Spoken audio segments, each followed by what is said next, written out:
Some Rambling Notes of an Idle Excursion by Mark Twain.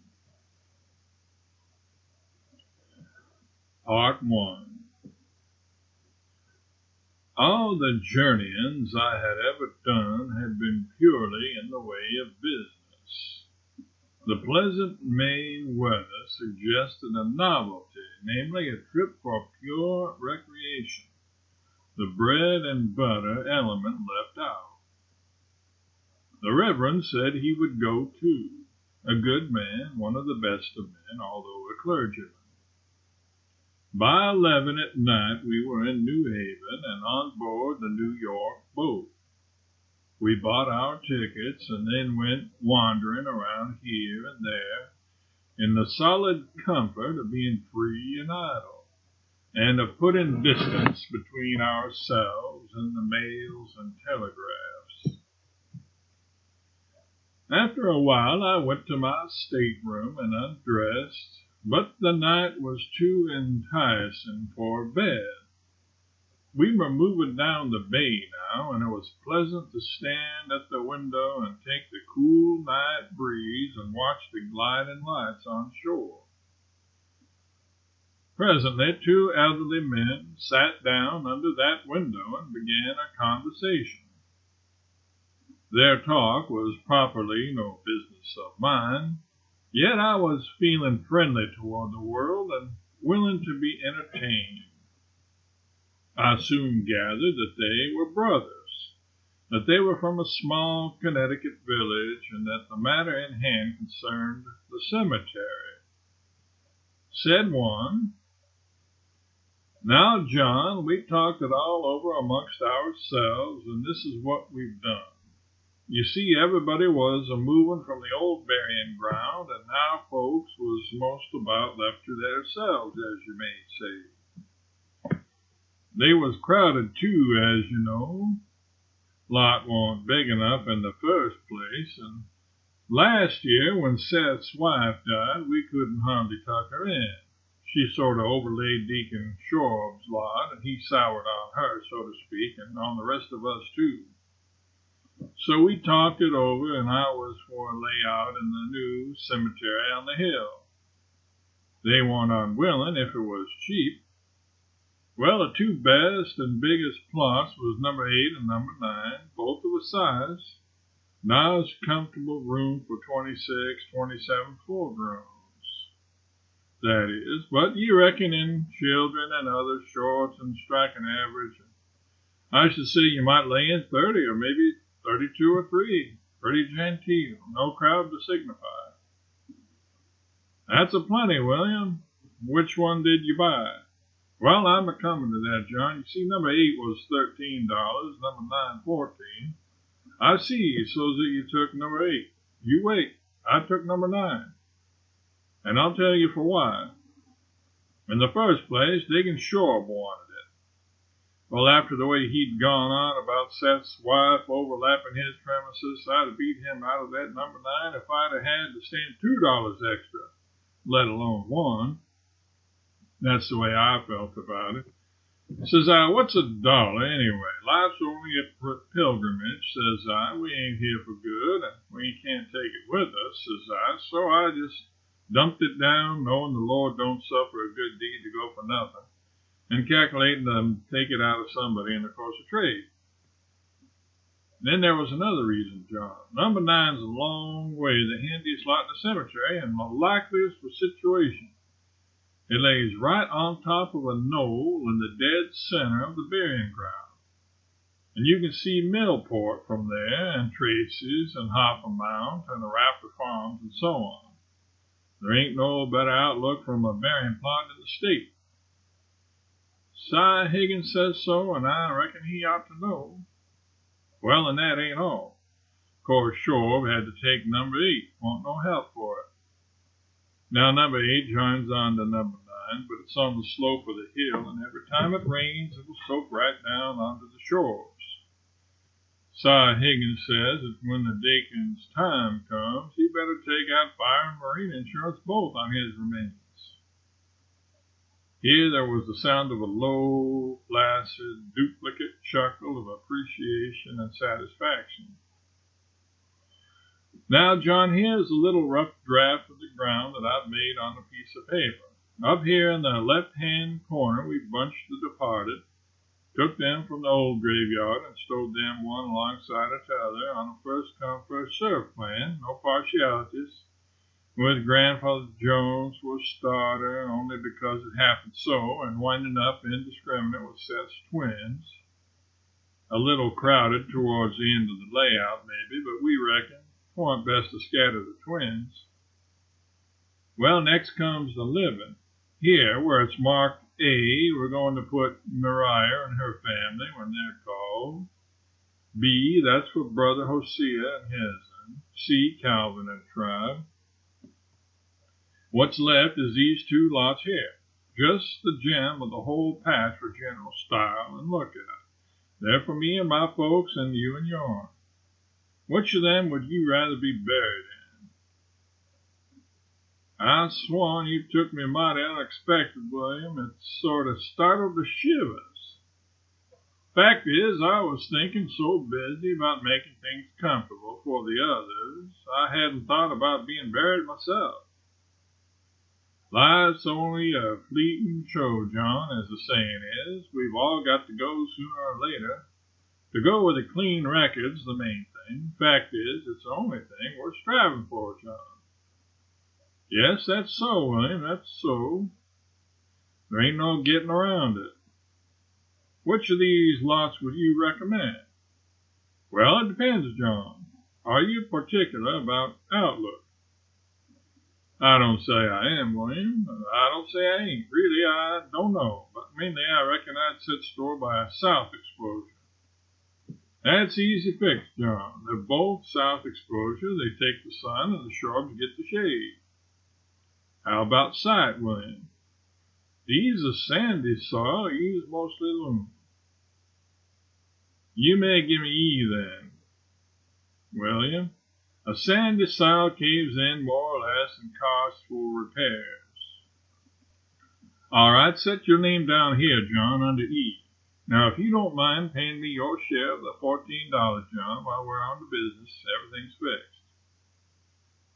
After some niggling and sharp bargaining, the money was paid, and John bade his brother good night and took his leave. There was silence for some moments. Then a soft chuckle welled up from the lonely William, and he muttered, I declare for it, if I haven't made a mistake, it's D that's mostly loam, not E, and John's booked for a sandy side after all. There was another soft chuckle, and William departed to his rest also. The next day in New York was a hot one. Still, we managed to get more or less entertainment out of it. Toward the middle of the afternoon, we arrived on board the stanch steamship Bermuda, with bag and baggage, and hunted for a shady place. It was blazing summer weather until we were halfway down the harbor. Then I buttoned my coat closely. Half an hour later, I put on a spring overcoat and buttoned that. As we passed the lightship, I added an ulster and tied a handkerchief around the collar to hold it snug to my neck. So rapidly had the summer gone and winter come again. By nightfall, we were far out at sea with no land in sight. No telegrams could come here, no letters, no news. This was an uplifting thought. It was still more uplifting to reflect that the millions of harassed people on shore behind us were suffering just as usual. The next day brought us into the midst of the Atlantic solitudes, out of smoke-colored, sounding into fathomless deep blue. No ships visible anywhere over the wide ocean. No company but Mother Carey's chickens wheeling, darting, skimming the waves in the sun. There were some seafaring men among the passengers, and conversation drifted into matter concerning ships and sailors. One said that true as the needle to the pole was a bad figure, since the needle seldom pointed to the pole. He said a ship's compass was not faithful to any particular point, but was the most fickle and treacherous of the servants of man. It was forever changing. It changed every day in the year. Consequently, the amount of the daily variation had to be ciphered out and allowance made for it, else the mariner would go utterly astray. Another said there was a vast fortune waiting for the genius who should invent a compass that would not be affected by the local influences of an iron ship. He said there was only one creature more fickle than a wooden ship's compass, and that was the compass of an iron ship.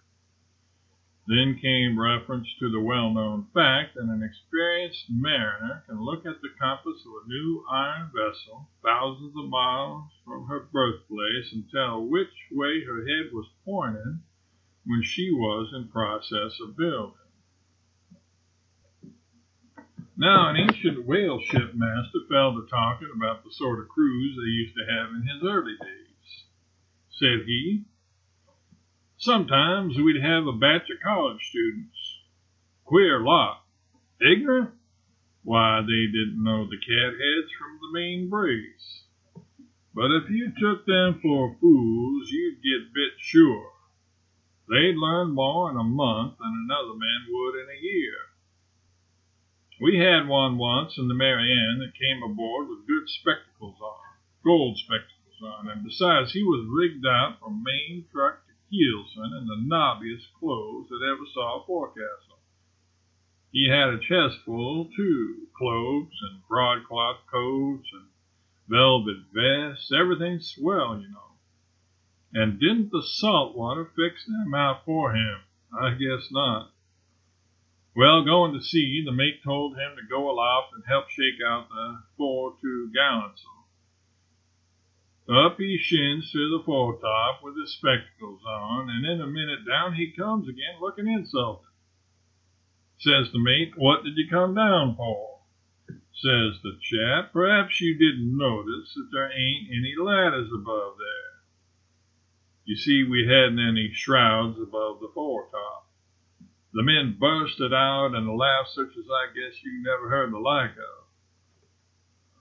Next night, which was dark and rainy, the mate ordered this chap to go aloft about something, and I'm dummed if he didn't start up with an umbrella and a lantern.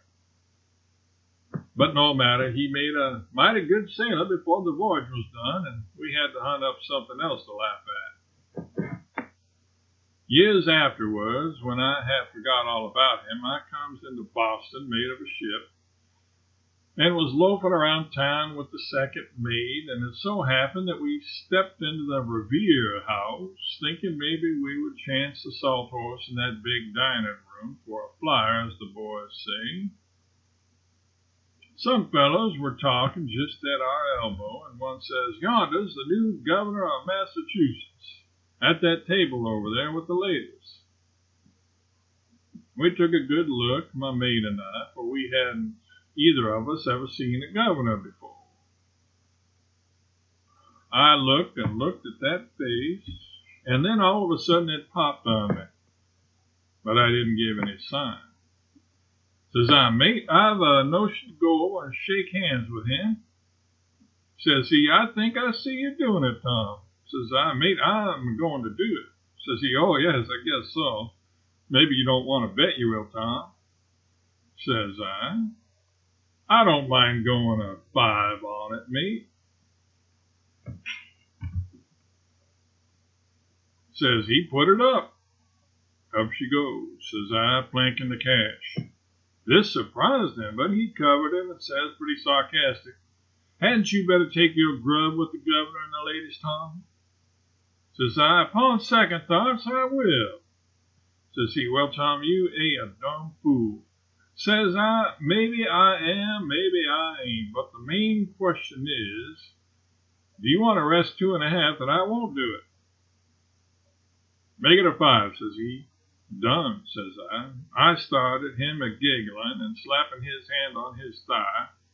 He felt so good. I went over there and leaned my knuckle on the table a minute and looked the governor in the face, and says I, Mr. Gardner, don't you know me? He stared, and I stared, and he stared. Then all of a sudden he sings out, Tom Bolin, by the holy poker.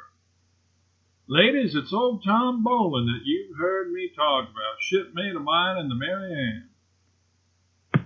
He rose up and shook hands with me ever so hearty. I sort of glanced around and took a realizing sense of my mate's saucer eyes. And then says the governor, plant yourself, Tom, plant yourself. You can't cat your anchor again till you've had a feed with me and the ladies. I planted myself alongside the governor and canted my eye toward my mate. Well, sir, his deadlights were bugged out like tompions, and his mouth stood that wide open that you could have laid a ham in it without him noticing it.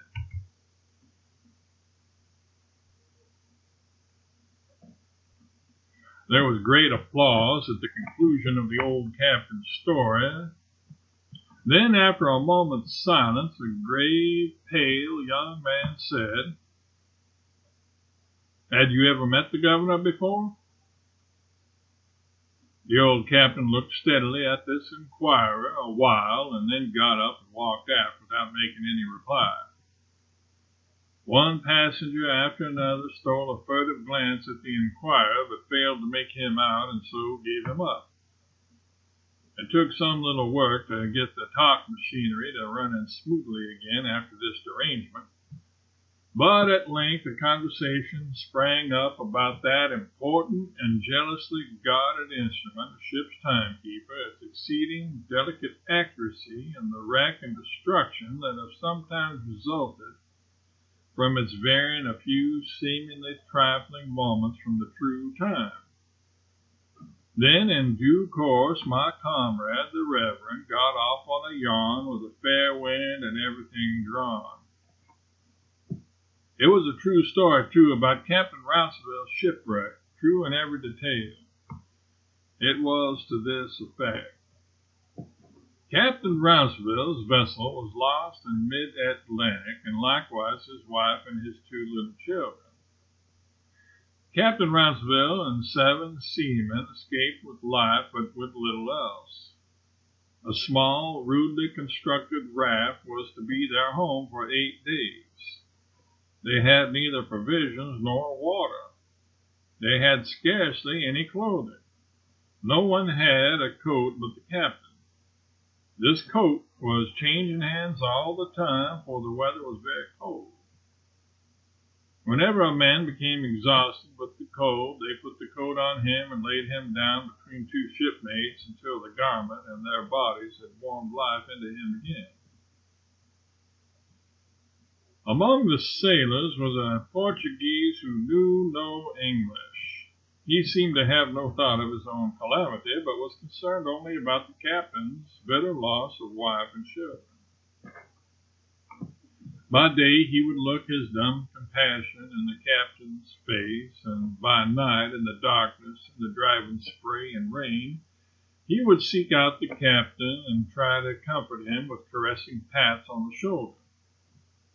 One day, when hunger and thirst were making their sure inroad upon the men's strength and spirits, a floating barrel was seen at a distance.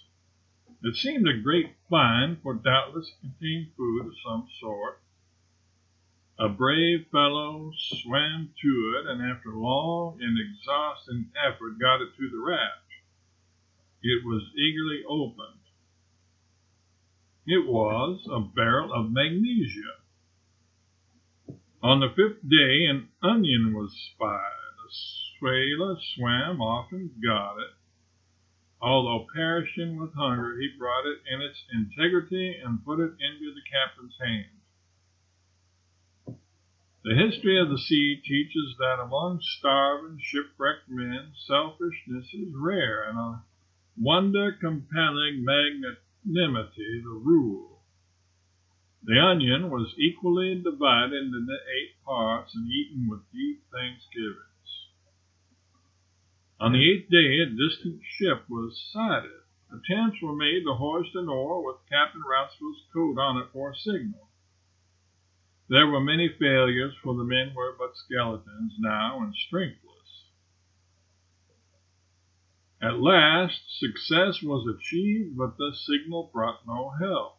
The ship faded out of sight and left despair behind her. By and by another ship appeared and passed so near that the castaways, every eye eloquent with gratitude, made ready to welcome the boat that would be sent to save them. But this ship also drove on and left these men staring their unutterable surprise and dismay into each other's ashen faces. Late in the day, still another ship came up out of the distance, but the men noted with a pang that her course was one which would not bring her nearer. Their remnant of life was nearly spent. Their lips and tongues were swollen, parched, cracked with 8 days' thirst. Their bodies starved, and here was their last chance gliding relentlessly from them. They would not be alive when the next sun rose. For a day or two past, the men had lost their voices, but now Captain Rounceville whispered, "Let us pray." The Portuguese patted him on the shoulder in sign of deep approval. All knelt at the base of the oar that was waving the signal coat aloft and bowed their heads. The sea was tossing. The sun rested, a red, rayless disk on the sea line in the west. When the men presently raised their heads, they would have roared a hallelujah if they had had a voice. The ship's sails lay wrinkled and flapping against her masts. She was going about. Here was rescue at last, and in the very last instant of time that was left for it. No, not rescue yet, only the imminent prospect of it. The red disk sank under the sea, and darkness blotted out the ship. By and by came a pleasant sound. Oars moving in a boat's rowlocks. Nearer it came and nearer, within 30 steps, but nothing visible. Then a deep voice, "Hullo!" The castaways could not answer. Their swollen tongues refused voice. The boat skirted round and round the raft, started away, the agony of it. Returned, rested the oars, close at hand, listening, no doubt. The deep voice again, "Hullo! Where are ye, shipmates?" Captain Rounceville whispered to his men, saying, "Whisper your best, boys, now, all at once." So they sent out an 8-fold whisper in hoarse concert. Here! There was life in it if it succeeded, death if it failed. After that supreme moment, Captain Rounceville was conscious of nothing till he came to himself on board the saving ship. Said the Reverend, concluding, "There was one little moment of time in which that raft could be visible from that ship, and only one. If that one little fleeting moment had passed unfruitful, those men's doom was sealed. As close as that does God shave events foreordained from the beginning of the world. When the sun reached the water's edge that day, the captain of that ship was sitting on deck reading his prayer book. The book fell. He stooped to pick it up and happened to glance at the sun. In that instant, that far-off raft appeared for a second against the red disk. Its needle-like oar and diminutive signal cut sharp and black against the bright surface, and in the next instant was thrust away into the dusk again. But that ship, that captain, and that pregnant instant had had their work appointed for them in the dawn of time and could not fail of the performance. The chronometer of God never errs. There was deep, thoughtful silence for some moments. Then the grave, pale young man said, "What is the chronometer of God?"